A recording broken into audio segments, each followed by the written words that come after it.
You are listening to Proof Text, a Glossa House podcast exploring Scripture and all things related to it. New episodes are released daily. For more information, check out glossahouse.com and subscribe to our channels on Spotify and YouTube. Welcome and enjoy. Hello, welcome to Constituent Marking with Fred Long on Proof Text. I am Fred Long, and we're looking at 1 Corinthians 14:25. So this verse is continuing verse 24, and we're getting a complex supposition with a complex conclusion. So last time we had this, if all are prophesying and some unbeliever or common Joe comes in, he will be convicted by all, judged by all, or like scrutinized by all. And then we get our verse 25. So here's where it continues. And we're getting this list here. We're just having these commas. And it's kind of interesting. So when you have lists in Greek, you can have them coordinated with connectors, or you can just have them piled up. And the effect of just piling things up is, I think, a unity of the listed items. I think that's what's being stressed, is the unity, as opposed to when you're using connectors and then each individual item is isolated, that they each then are profiled distinctly. They're construed distinctly. So here you're getting kind of like a composite picture of what's happening. So what happens next? Takrupta tes kardias avtu, the secrets of the heart of his. So the secrets of his hearts, phaneura yenete. So takrupta is neuter nominative plural. It's a single, gets a single underline. It's going to be the subject of yenete. Yenete is single underline, and we cut the ending off. That's a present, middle formed, indicative, third singular from yenome, to become. And then phaneura is the predicate adjective from phaneuros. It is neuter nominative plural. And so it's actually the predicate adjective, and it's going with the subject takrupta. Takrupta is means hidden. It's an adjective that's being used substantively. So it becomes the secret things. So the secret things is the subject of a third singular verb. That happens all the time in Greek, right? You get a plural subject working with a third singular verb, but it's a neuter plural. So this is actually the default, I would say, that we see this. And then you have a couple of genitives there, tes kardias. So you draw a line back to krupta, and avtu following kardias, draw a line back to that. And basically this part of the sentence is translated, the secret things of his heart are manifest.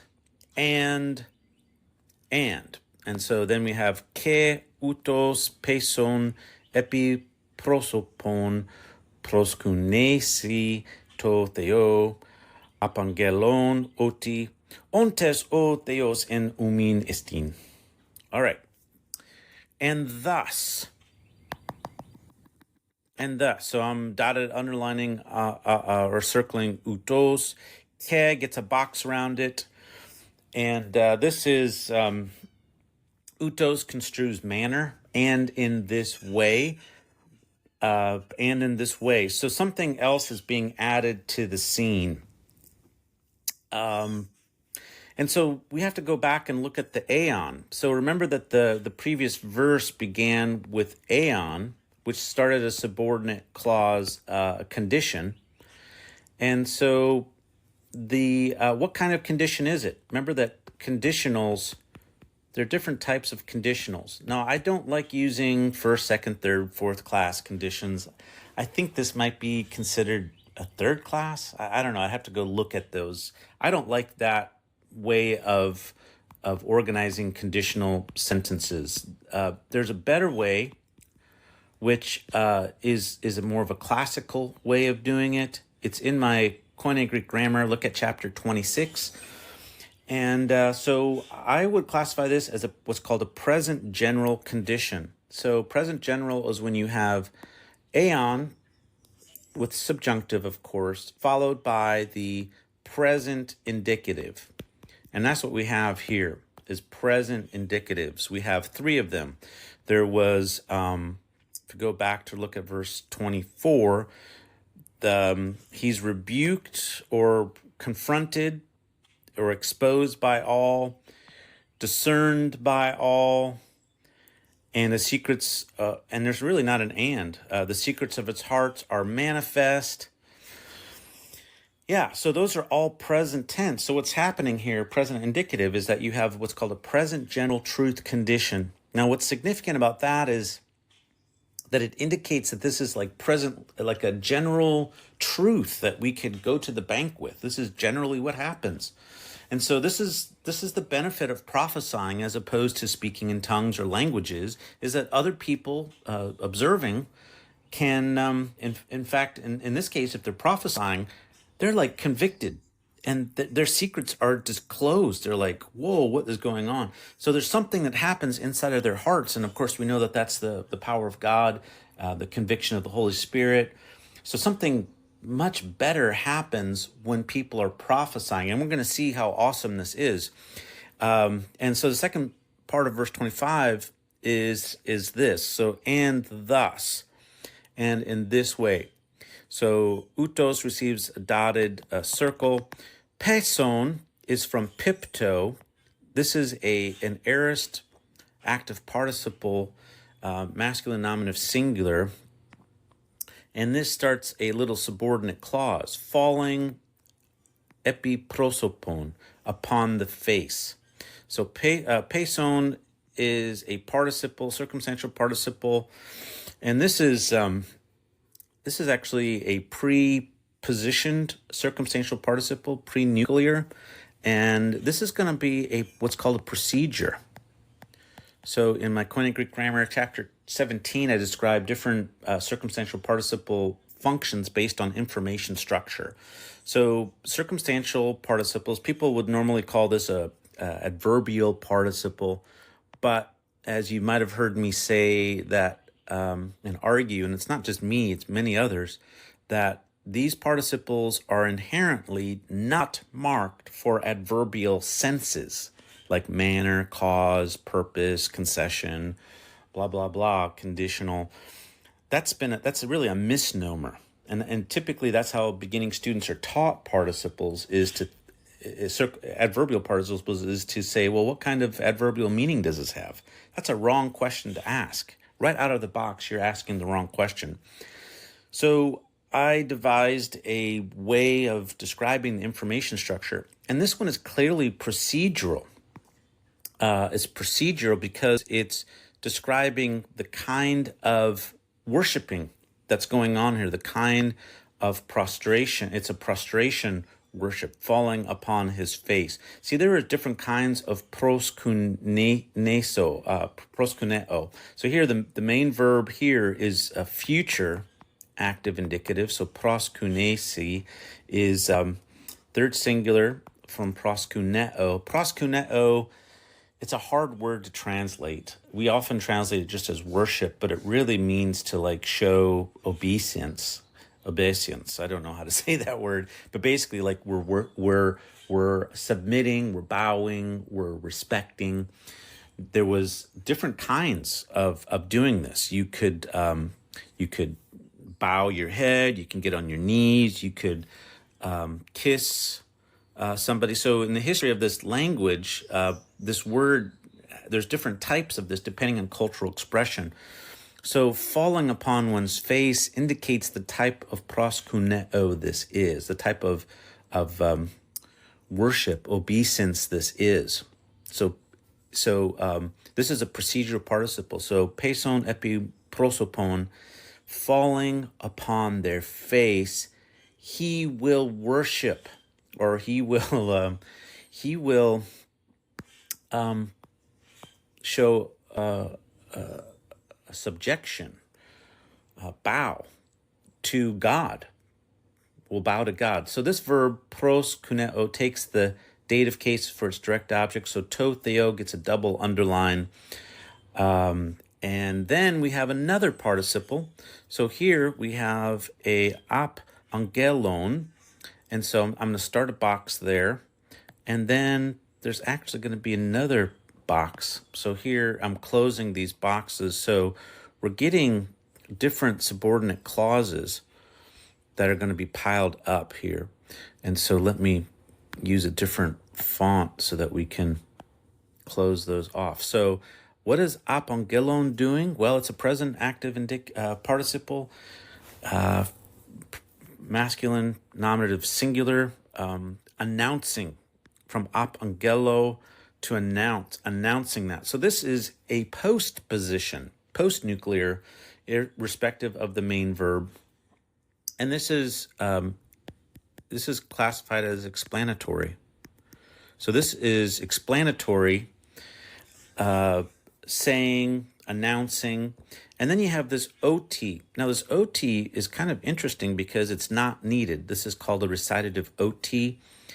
I would translate it this way. I would say announcing this. So announcing this and then colon. And what this OT is doing is really offsetting what follows as particularly important.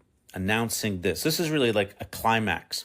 So we've switched from present tense verbs in the conclusion being rebuked by all or rebuffed or corrected, being judged or scrutinized from verse 24, the secrets of his heart becoming manifest, and thus, and in this way, falling on his face, worshiping God, announcing this. And what is this person announcing? Ontes otheos in umin estin. Ontes is an adverb. It's dotted, circled. Truly, like this is from emi, the participle form of emi. So it has to do with this like existence, like essentially, or like, wow, like truly, like really, in reality, otheo, single underline, God, among you, estin, is. So en umin, parentheses, prepositional phrase, estin, is. Wow. So announcing this, truly God is among you. What a difference of response, you see. If we go back to verse 23, when everyone is speaking in languages or tongues, what people think is going on is they will say, won't they say this? You are in a religious frenzy, okay? And the reason why is because ecstatic speaking and this kind of uncontrolled speech, ecstatic speech, or what would be perceived as ecstatic speech, whether they're speaking languages or not. Like if you're looking from the outside, you're like, there's something confusing going on here. You're thinking, well, this is typical of pagan religious activity, religious frenzy. That's what this verb mano means, meno, verse 23. The contrast is in verse 24, but if all are prophesying and the secrets of the heart are made known, the opposite conclusion is reached by this commoner or unbeliever, pagan unbeliever, that God is truly among you. I mean, that is tremendous. I mean, this is, in our worship, do we perceive that God is truly among us? I mean, this is what Paul is saying, that people should be able to see that.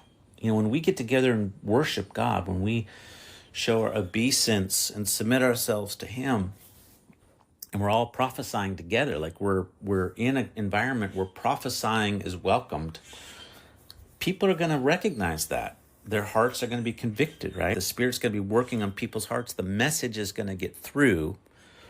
And then people are going to say, wow, there is something going on here. God is truly here. All right. Well, I hope you found this helpful.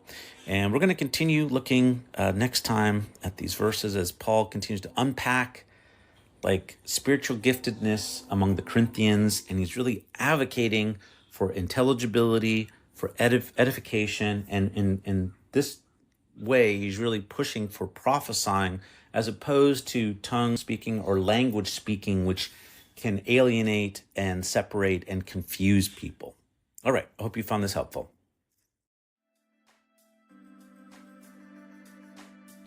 Interested in growing your ancient language skills but not sure where to start? Glossa House can help. From illustrated readers and short stories to lexicons and grammars, Glossa House offers a variety of resources for beginning, intermediate, and experienced ancient language learners. Head to glossahouse.com today. Glossa House, language resources for the global community.